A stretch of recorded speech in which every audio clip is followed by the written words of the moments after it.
तपाईमाथि प्रहरीले दुर्व्यवहार गर्यो, प्रहरीले आफ्नो पदको दुरुपयोग गरेर चाहिँ तपाईमाथि दबाब सिर्जना गर्यो, आर्थिक लाभ लिन खोजिरहेको छ। त्यस्तै गरेर तपाईले लिएर जानुभएको जुन कानुन बमोजिम दर्ता हुनुपर्ने जाहेरी दरखास्त पनि दर्ता लिन मानिरहेको छैन। आफ्नो कर्तव्यबाट उनीहरू पन्छिरहेको छ, आफ्नो दायित्वबाट पन्छिरहेको छ।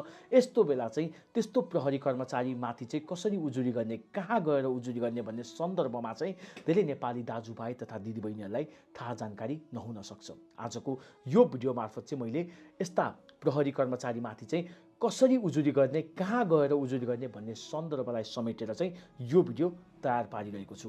त्यसैले आजको यो भिडियोलाई चाहिँ तपाईँ आफै पनि सेभ गर्नुहोला र धेरै नेपाली दाजुभाइ तथा दिदीबहिनीहरूलाई जानकारी होस् भन्ने उद्देश्यको साथमा तपाईँको तर्फबाट चाहिँ एउटा सेयर चाहिँ पक्कै पनि गर्नुहोला। यति भन्दै म अब विषयवस्तुतर्फ प्रवेश गर्न गइरहेको छु।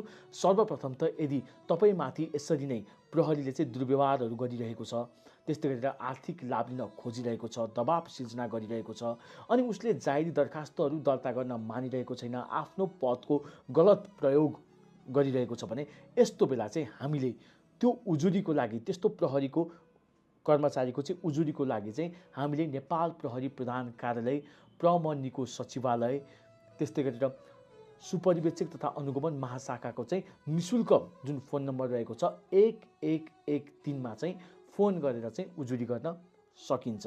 यदि यो फोनमा चाहिँ फोन लागेन या त भने व्यस्त देखायो भने म यहाँ तल पनि फोन नम्बर राखिदिनेछु। यसमा पनि तपाईँले फोन गर्नुहोला र यहाँ मैले इमेलको एड्रेस पनि राखिदिएको छु। तपाईँले लेखेर पनि के कस्तो भएको थियो त्यो कुराहरू लेखेर पनि उजुरी भने गर्न सक्नुहुनेछ। यदि तपाईँलाई यो पनि गर्न मन लागेन भने अझ सजिलोको लागि मैले यहाँ स्क्यान राखिदिएको छु। तपाईँले डाइरेक्ट स्क्यान गर्नुहोला।